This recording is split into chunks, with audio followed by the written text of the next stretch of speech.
Queridas irmãs, queridos irmãos, que a paz do Mestre amado Jesus se faça presente em nossos corações, hoje, agora e sempre. Peçamos a Deus que nos proteja, para que possamos vencer este segundo momento desta pandemia que se apresenta tão ou mais perigoso do que o primeiro. Que Deus nos abençoe, nos ilumine e nos guie para que possamos vencer este momento tão difícil para a humanidade. Momento de dores e sofrimentos. Como de costume, vamos fazer a nossa prece para que nós possamos iniciar propriamente dito o nosso trabalho. Senhor Jesus, Deus de infinita bondade, te agradecemos, Senhor, por mais esta oportunidade de estarmos aqui em busca da verdade, em busca do conhecimento, para que possamos melhor conhecer e entender o teu santo e divino Evangelho. Abençoa a todos nós presentes, encarnados e desencarnados. Derrama a tua misericórdia, o teu amor, para que possamos ter o melhor entendimento do tema que estamos a fazer a nossa explanação. Fica conosco, nos intui, nos direciona. Hoje, agora e sempre. Assim seja. O Espiritismo é força reveladora e consoladora, porque ele nos traz a certeza de que um dia estaremos próximo de Deus, na condição de espíritos puros ou na condição de anjos. O Espiritismo, ele nos tira a angústia e a possibilidade de sermos um dia condenados eternamente e de estarmos separados daqueles que amamos.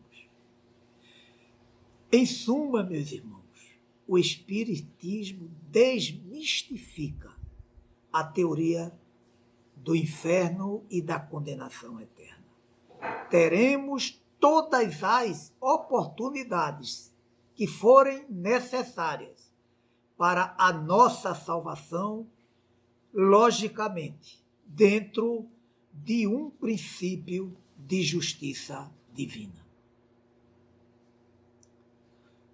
O tema que nós vamos tratar é a respeito do depoimento de um espírito feliz cujo nome é o Dr. Vignal. Este depoimento, ele vem na segunda parte do livro O Céu e o Inferno.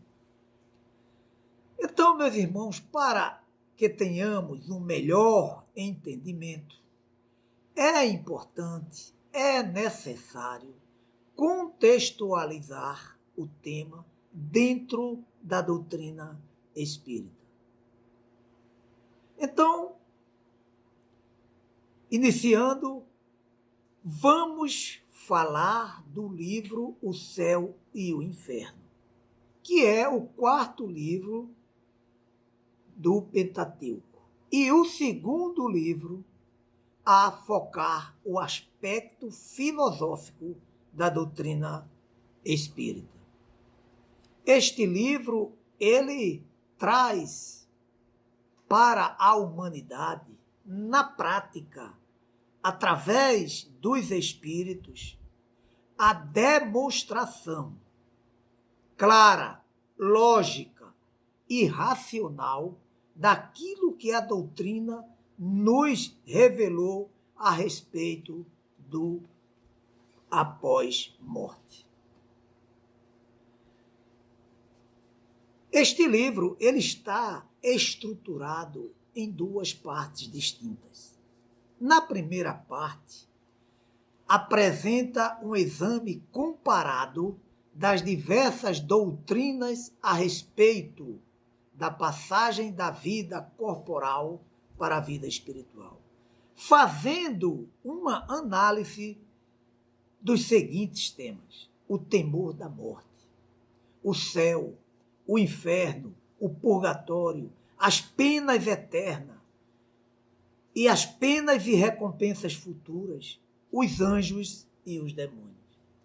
Na sua segunda parte, ele traz exemplos de situações reais da alma, durante e após a morte. Depoimentos diversos de espíritos nas mais variadas situações e condições.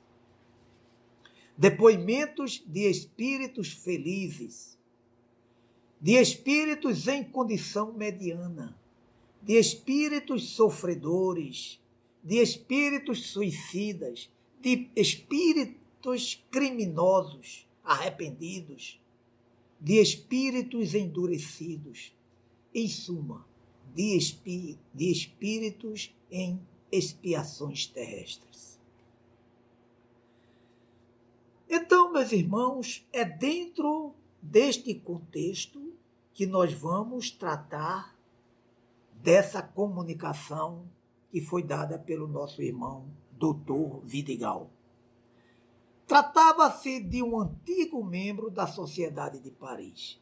Logo, era um espírita praticante, que desencarnou no ano de 1865 e 4 dias após a sua morte, o seu desencarne, ele deu a seguinte comunicação. Eu fiz um resumo aqui para que a gente não se tornasse longo e ficasse um pouco cansativo. Então, é feita a seguinte pergunta ao nosso irmão: como te encontras no mundo dos espíritos? Descreves como foi o trabalho de separação, as sensações desse momento e o tempo necessário do reconhecimento do teu estado de consciência, da tua condição de espírito livre do corpo.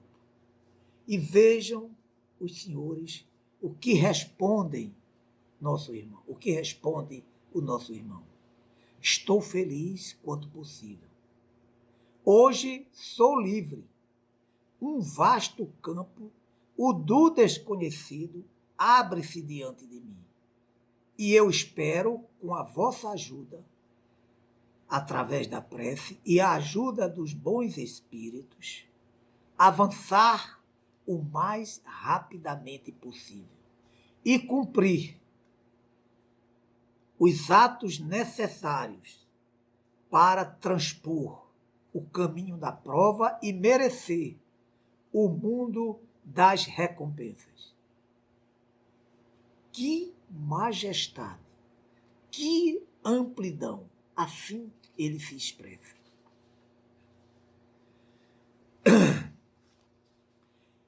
E continua nosso irmão: a separação e o dilaceramento foram rápidos, mais do que eu merecia. Fui auxiliado. Deixei o corpo totalmente quando ele baixou à sepultura. As coisas materiais pouco me tocam.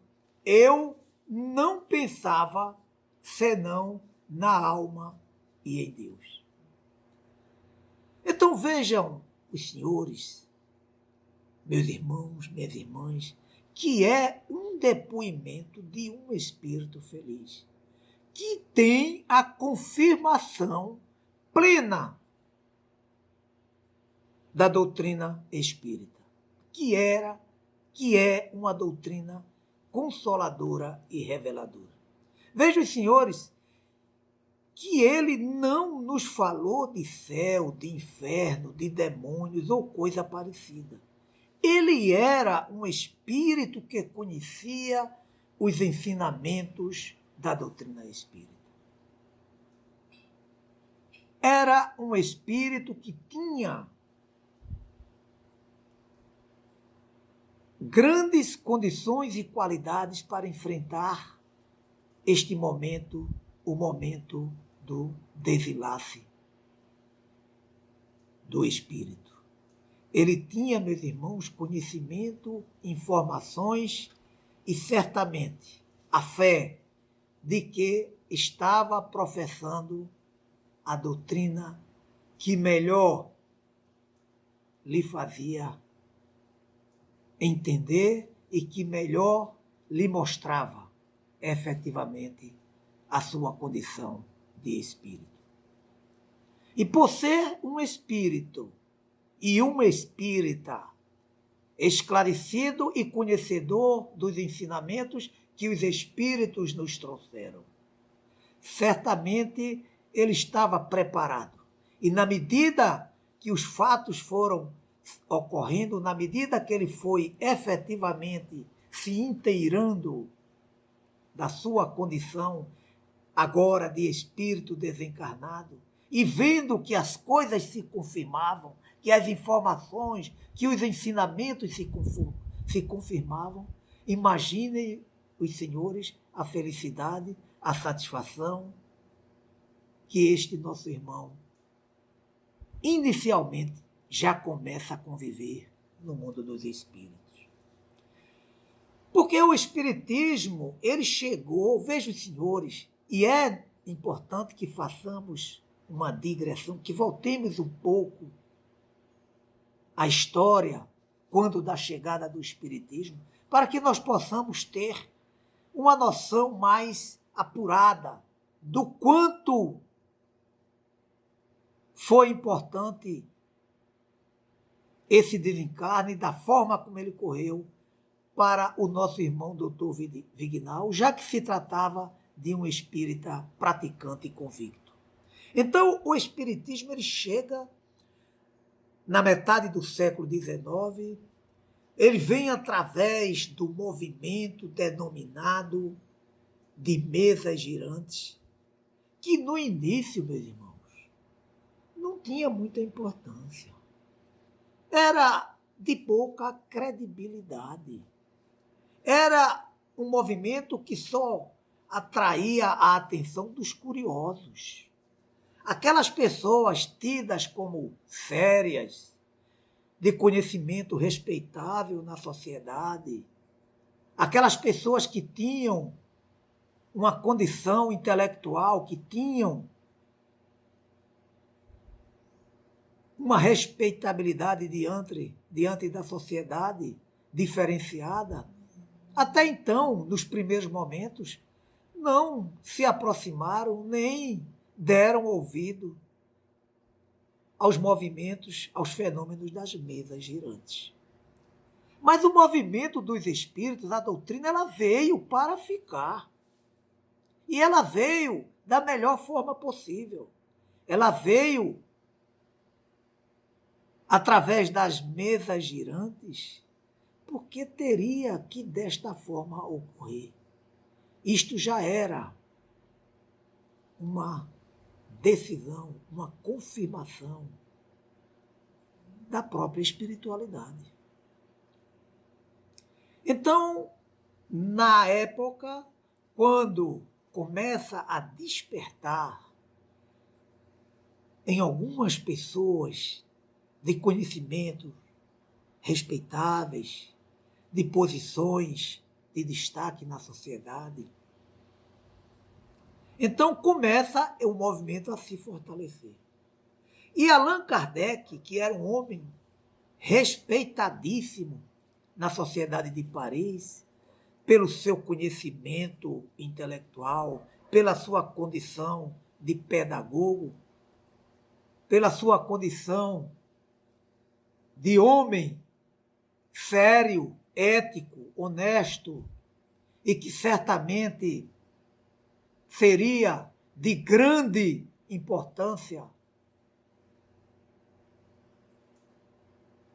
para o movimento que eclodia naquele momento, se ele o aderisse.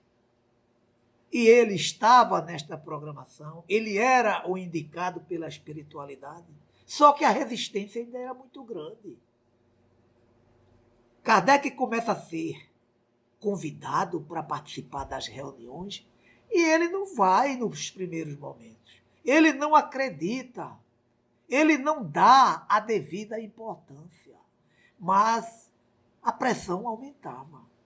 Inclusive de alguns colegas seus, intelectuais do mesmo nível que ele, o procuram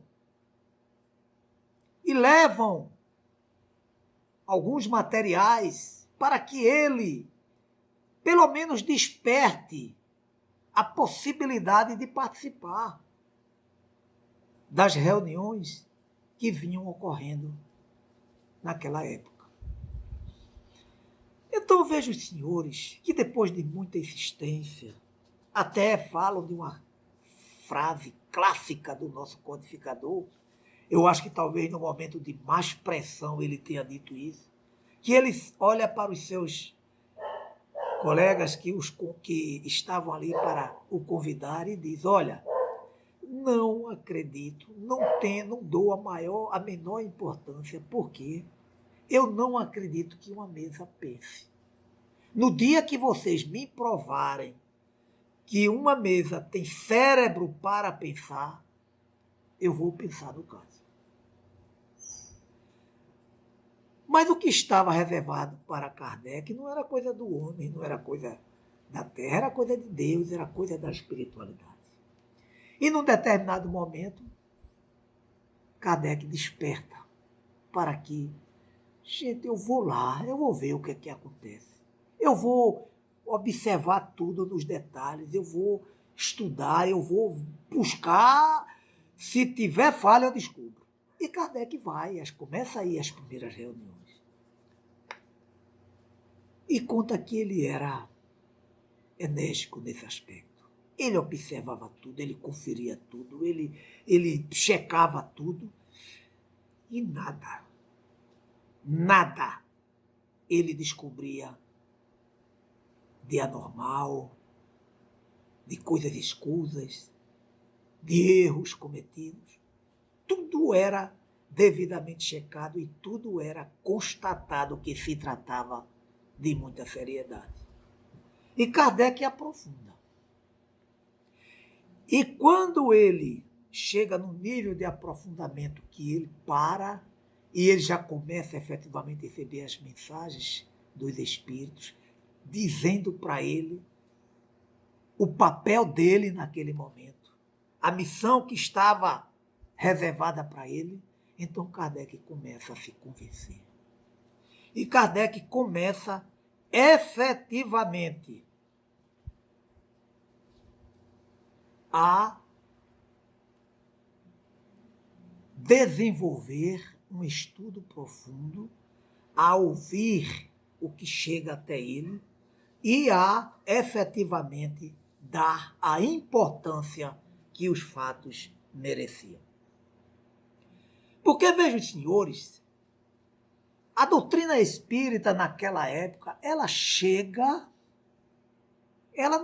apesar de ter chegado de forma muito simplória, muito sutil, através das mesas girantes, até de uma forma que pouco despertou nas pessoas mais importantes, mais intelectualizadas, mas ele chegou forte com a mensagem dos espíritos. E Kardec começa a desenvolver e ele apresenta a proposta da doutrina espírita depois de um certo tempo de estudo, de observação, de conclusão e de formatação, quando ele traz o primeiro livro, o Livro dos Espíritos. Este livro, ele, na verdade, ele espantou o mundo. Ele causou um frenesi na igreja muito grande, porque o seu conteúdo, a sua proposta, e principalmente alguns dos seus postulados, eram frontalmente negadores daqueles dogmas trazidos pela igreja. Dogmas seculares. Vejam os senhores, só para que tenhamos uma noção mais ou menos palpável do quanto foi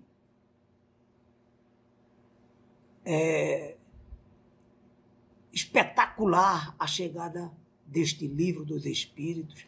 Alguns dos seus postulados, eles confrontavam os dogmas seculares da igreja. Chega o livro Os Espíritos nos falando da existência dos dois mundos, do mundo espiritual e do mundo material, o nosso. E falando que nós do mundo material e eles do mundo espiritual, estávamos constantemente em comunicação. Que nós, no mundo material, estávamos constantemente sendo influenciados pelo mundo espiritual. E mais, nos diz que o mundo material é uma cópia mal tirada do mundo espiritual. Que o mundo material poderia nem ter existido, que em nada iria influenciar o destino da humanidade. É como que se dissesse para nós: olha, tua bola está murcha. O mundo principal não é este, o mundo principal é o mundo espiritual. E quando se falou de comunicabilidades dos espíritos, então isso foi uma bomba.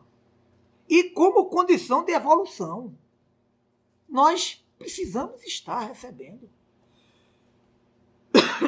Desculpe.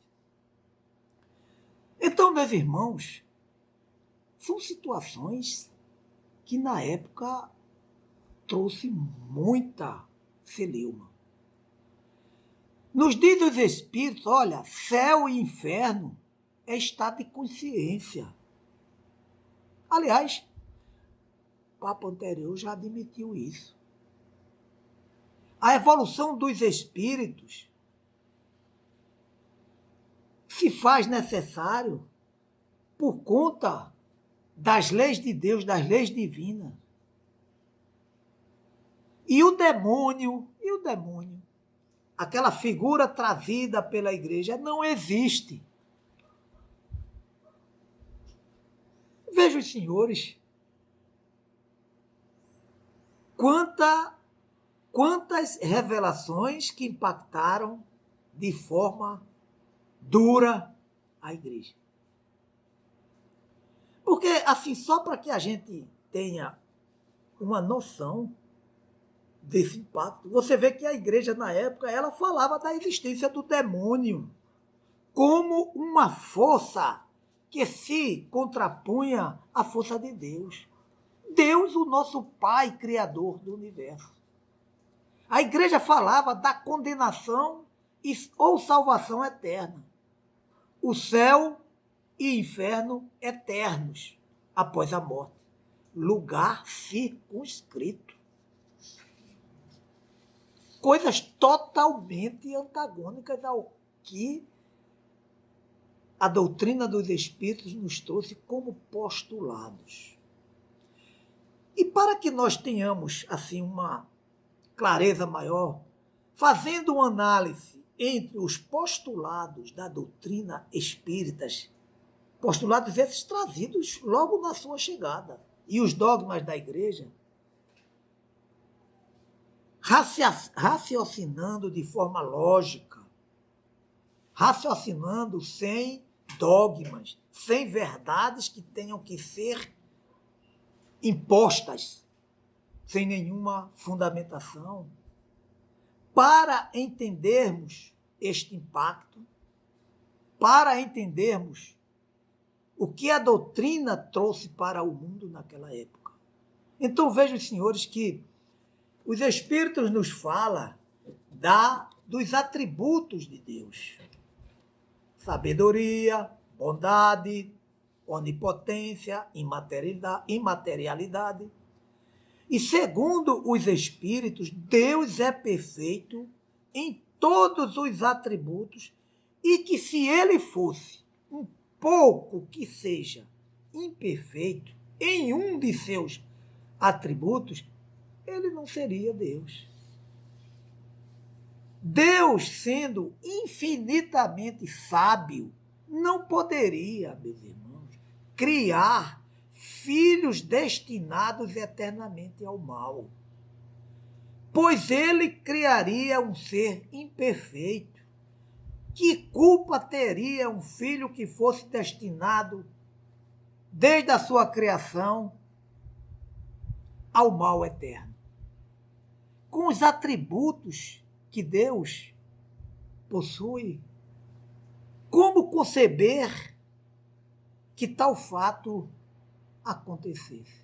Ah, mas não foi Deus que criou o demônio. Mas se não foi Deus que criou o demônio é incriado. Sendo incriado, ele se nivela a uma força maior, dividindo os poderes. Deus aí já estaria perdendo alguns dos seus atributos. Então, é uma situação, é uma condição que fica difícil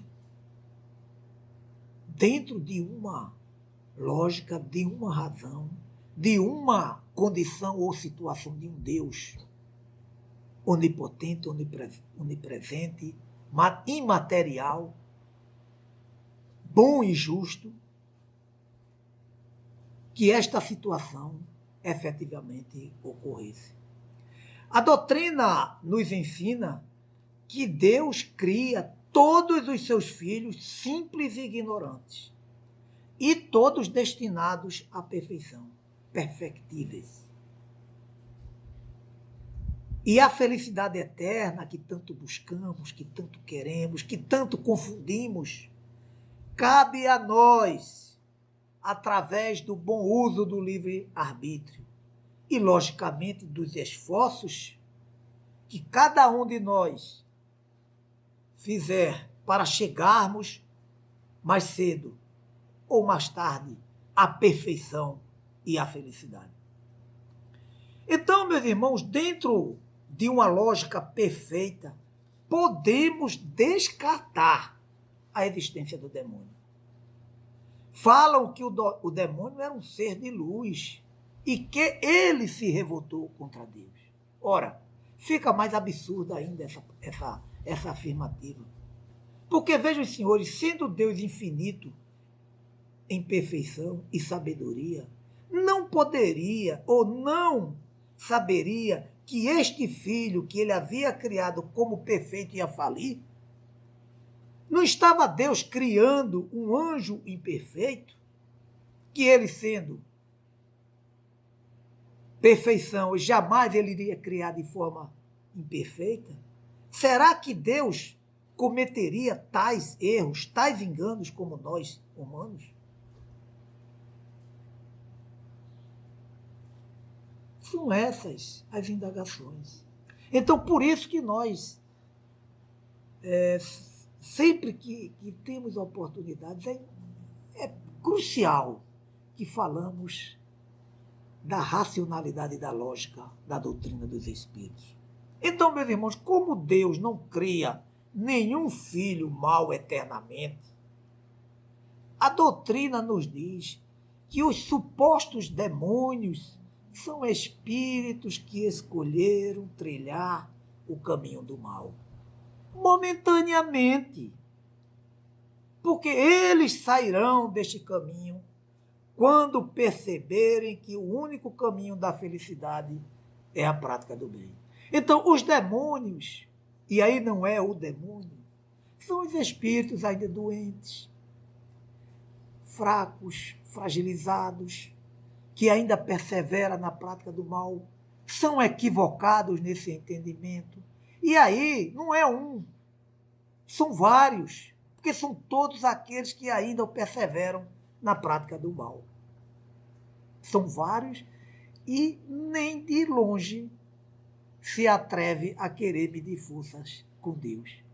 Diferente do demônio da igreja. Ele é único e ele é a única força que pode encarar a força de Deus no entendimento deles. Então, meus irmãos, na verdade, os demônios são os espíritos ainda doentes. São os espíritos ainda carentes de amor, de indulgência, de nossa compreensão, do nosso perdão. E Jesus vivenciou muitas destas situações quando aqui esteve. E vejo os senhores que, embora a igreja ela não admita, ou melhor, num momento para trás não admitia a comunicabilidade dos espíritos, porque hoje admite, né? Hoje você vê um culto evangélico, parece uma... Logicamente, não com aquelas mesmas... aquela mesma organização, com aqueles mesmos critérios e tal, mas uma reunião mediúnica. Agora, a reunião mediúnica recebe os espíritos equivocados, os espíritos ainda sofredores, e nós, lá na condição de espírita, nós doutrinamos e evangelizamos para que ele inicie, para que ecloda no seu coração, nas suas mentes, uma nova realidade, uma nova forma de proceder, uma mudança de comportamento. Mas lá não, lá eles exorcizam, eles maltratam, eles expulsam, e não é lá que eles vão iniciar a nova etapa, a etapa da mudança na sua vida, a etapa da reforma que cada um desses irmãos ainda necessitam iniciar. Então, meus irmãos, fazendo uma análise também a respeito da condenação ou salvação eterna, o céu e o inferno eternos após a morte, lugar circunscrito, a primeira pergunta que nós fazemos é a seguinte: será que Deus colocaria alguns de seus filhos no inferno eterno? Sendo Deus um ser infinitamente bom, faria tal coisa? Meus irmãos, se Deus coloca seus filhos no inferno eterno, ele demonstra não ser infinitamente bom. E Deus é soberanamente bom. O Senhor é misericordioso, bom e compassivo.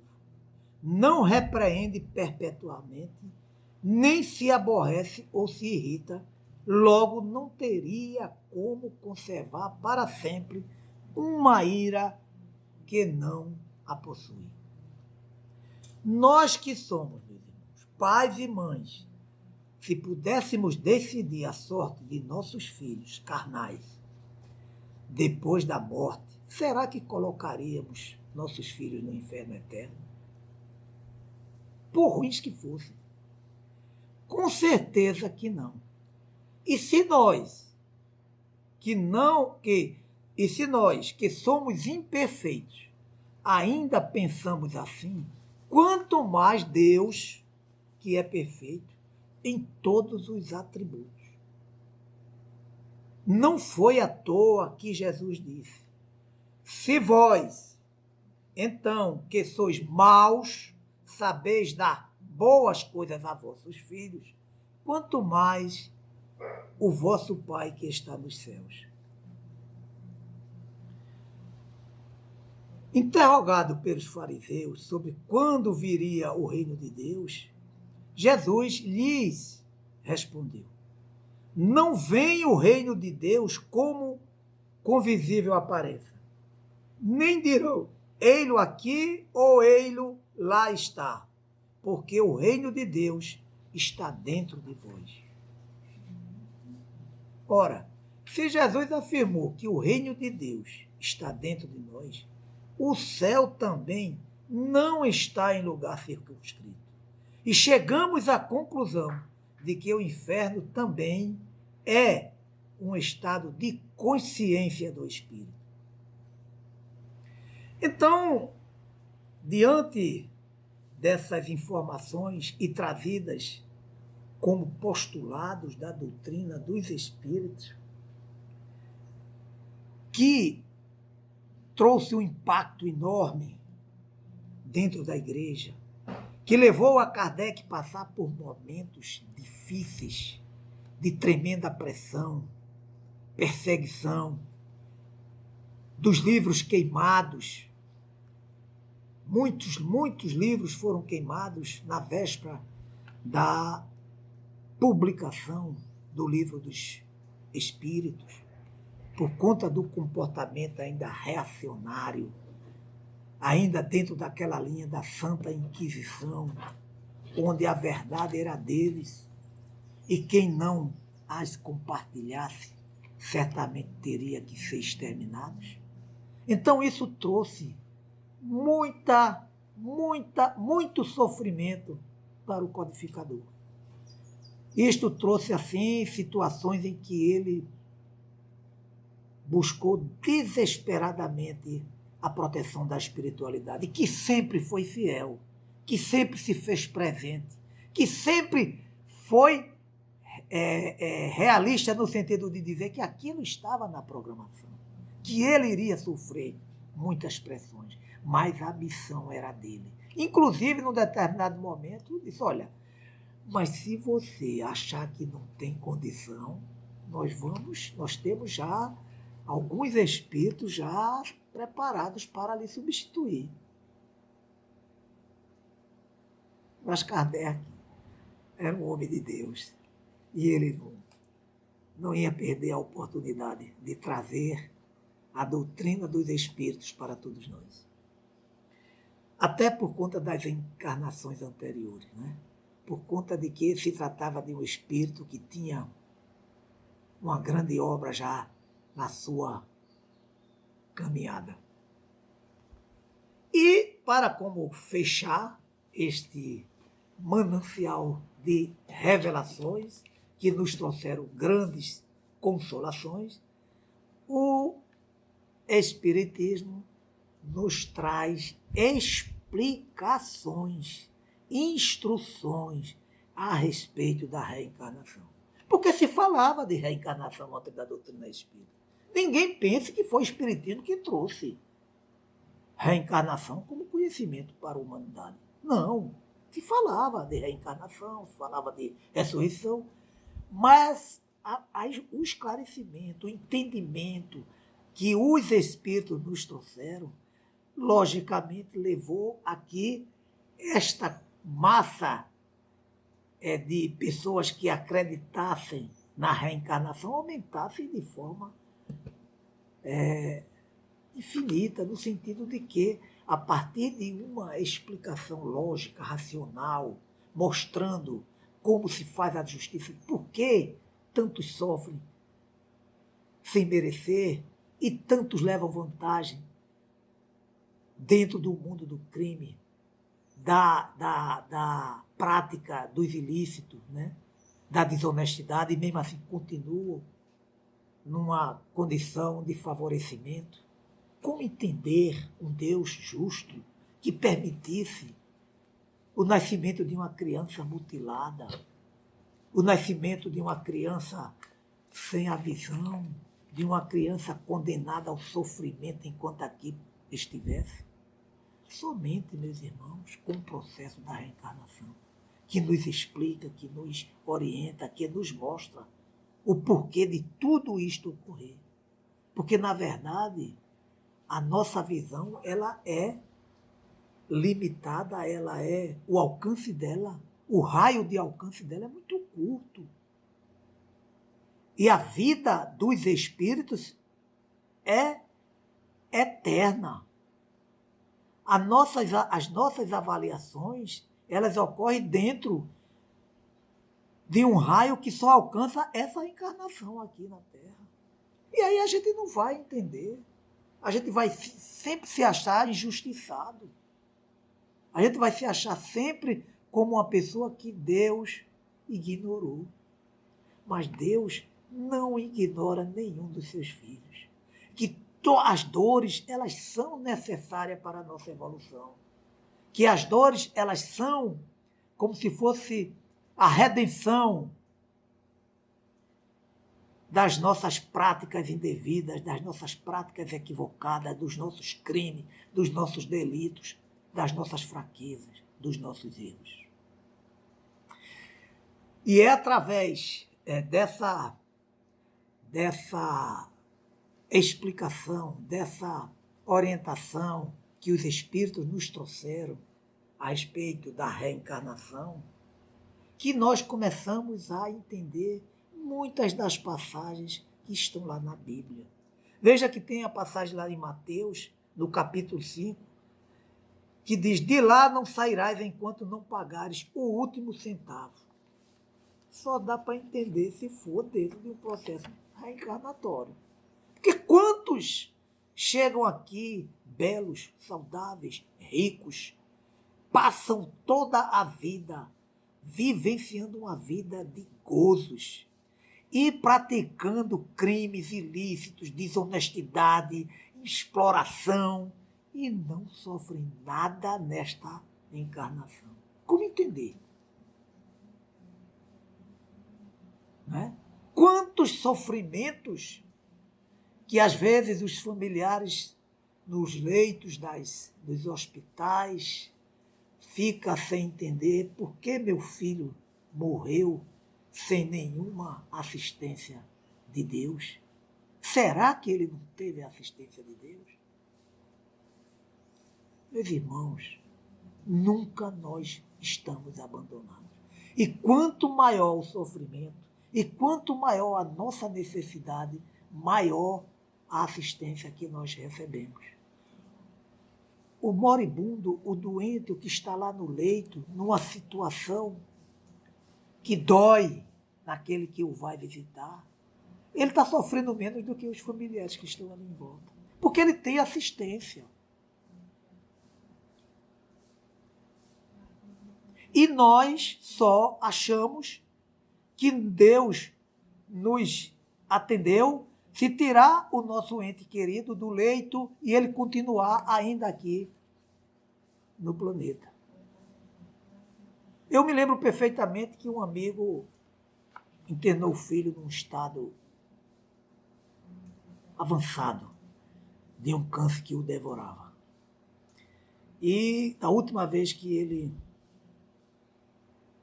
internou o filho, eu cheguei de última hora no hospital e ele veio de encontro a mim e disse: Reginaldo, eu acho que fulano vai ser curado. Eu fiquei meio assim, porque eu sabia que era difícil. Eu disse: o que foi que aconteceu? Eu disse: ele se curou na minha mão e disse: eu vou me curar. Tenha fé que eu vou me curar, meu pai. E entrou para a cirurgia. Quando foi na madrugada, o pai dele me liga e diz: olha, meu filho morreu. Mas com aquele ar de decepção. Que Deus é esse que me abandona? E numa nova oportunidade, dias depois, lá em casa, ele foi lá e eles faziam o evangelho lá com a gente. E quando ele chegou, a primeira coisa, ele disse para mim: cadê seu Deus? Meu filho morreu. E ele disse a mim que ia ser curado. Eu disse: olha, quando você me deu aquela notícia no hospital, que ele disse que ia ser curado, minha primeira leitura, ele vai desencarnar. Ele ficou olhando assim para mim e disse: meu amigo, a vida não acaba aqui, não. Certamente pode ocorrer dele ter desencarnado livre de qualquer sofrimento daquela enfermidade que ele tinha ainda encarnado. Havia acabado ali, nesta encarnação. Então, meu irmão, eu falando para ele, não descreia daquilo que ele falou, não. Creia que a vida continua. Que nós temos que começar a mudar essa forma de entendimento, de compreensão da vida. E aí ele calou, e eu tenho certeza que, no mínimo, ele ficou refletindo e, no mínimo, certamente as dúvidas começaram a fluir na sua cabeça. Então é nesse sentido, gente, a gente tem que ter essa clareza, que a vida continua, que nós somos imortais. Então, para que isso fique verdadeiramente sedimentado, nós precisamos dispor de uma vontade firme de entender, de buscar o conhecimento, de uma vontade que nós sintamos a presença de Deus em nossas vidas. Que nós devemos sempre, de forma firme, buscar eliminar dentro de nós aquilo que não nos vai ser possível levar para o outro lado. Que nós devemos buscar nos trabalhar para eliminar, se não totalmente, mas o máximo, dentro de nós, o egoísmo, a vaidade, o orgulho, as paixões mundanas, porque não vão conosco. Porque se nós quisermos ser felizes, não tem outro caminho. O caminho é esse. É exercitar os ensinamentos do Evangelho de Jesus através da prática da caridade, de sermos humildes e de abandonarmos esses sentimentos pequenos da vaidade, do orgulho, né, da avareza, do egoísmo. Então, meus irmãos, resta-nos seguir os ensinamentos de Jesus para chegar ao reino de Deus. E é Ele que, mais uma vez, nos ensina como fazê-lo. Sede vós perfeitos, como o vosso Pai Celeste. Está lá em Mateus. Então, meus irmãos, a nossa responsabilidade, ela é muito grande. A nossa responsabilidade é muito grande. A nossa responsabilidade como espíritas, como conhecedores da doutrina, é muito grande. E muito será cobrado de quem muito recebeu. Nós recebemos estas informações constantemente. Nós que estamos frequentando um templo religioso, uma casa espírita, nós temos muita responsabilidade. Porque nós, com aquilo que nós estamos recebendo, com aquelas informações, nós estamos desenvolvendo dentro de nós uma fé raciocinada, uma fé inabalável. Que responsabilidade, meus irmãos. Nós não podemos, de maneira nenhuma, sermos desidiosos. Não podemos, de maneira nenhuma, perder a oportunidade de levar ao conhecimento daqueles que ainda não conheceram os ensinamentos de Jesus. Então, também nos foi dito, está lá no Evangelho, a cada um segundo a sua obra. Temos como dever a obrigação de divulgar essas informações, de sermos um divulgador da doutrina de Jesus, da doutrina espírita, que é o Evangelho mais esclarecido, o Evangelho mais clarificado e mais fácil de ser percebido e aprendido por todos. Mas sem contendas, sem discussões, sem competitividade, respeitando o próximo, respeitando a fé do outro, respeitando a religião do outro, servindo e amando a Jesus. Meus irmãos, ser espírita é bom. Ser espírita é um privilégio de quem se torna espírita. É muito bom, é extraordinário, mas fundamental mesmo é ser cristão, é ter a prática cristã constantemente na sua vida, nas suas ações e nos seus atos. Muita paz para todos.